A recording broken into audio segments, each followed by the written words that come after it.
If you've ever raised children, I'm sure you've had an experience like this. Big brother does something mean to little sister. Say, hits her, grabs something out of her hand, just takes it away. And you have a talk with big brother. You explain that was not right, what you did. Now, you look at your sister in the eye and you say, I'm sorry. Now you could tell by the way he says it, it's, I'm sorry. Well, he didn't really mean it. Or if he's really crestfallen, he looks down and he really feels bad, I'm sorry. So, how is it when I confess my sins to the Lord? In Psalm 38, David is struggling with a downtime in his life. Things are going bad and everyone is against him. In verse 8, I am feeble and crushed. I groan because of the tumult of my heart. He is grieved that family and friends have abandoned him and his enemies are attacking him bitterly. Verse 17, I am ready to fall and my pain is ever before me. Then verse 18 seems to come totally out of nowhere. Here he says, I confess my iniquity. I am sorry for my sin. I want to zero in on that word sorry because I don't think that's really the best translation. It's a word that indicates being concerned, being anxious, being troubled, especially being concerned about the consequences, the bad things that are coming because of what has happened or what may happen. One way to understand the precise meaning of a word is to see how it's used in other places.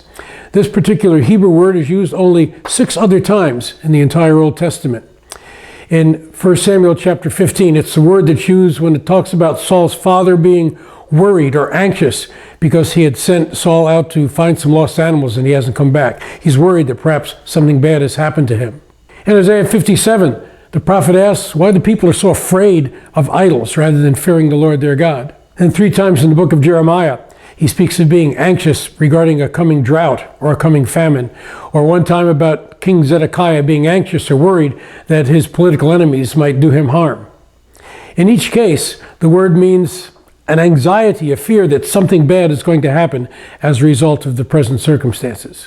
So in Psalm 38, David doesn't simply feel sorry for his sin, he's deeply concerned about the consequences that are going to come in his life.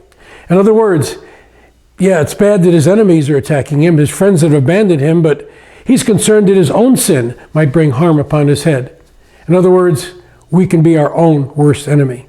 By my sin, I can do more damage to myself than all of my enemies put together. I do well to have a healthy fear of sin. But hey, someone says, can't that wait until the hard times are over? Go ahead and take care of the enemies, take care of the faithless friends, and then worry about my sin. It seems like adding trouble upon trouble to start feeling bad about your own sin in such a time. Well, going by David's example here, that is precisely the time perhaps we ought to be most concerned about our own sin. The devil is certainly not above kicking us while we're down. So in bad times, as much as or even perhaps more than other times when things are going well, I will confess my iniquity. I will be seriously troubled about my sin.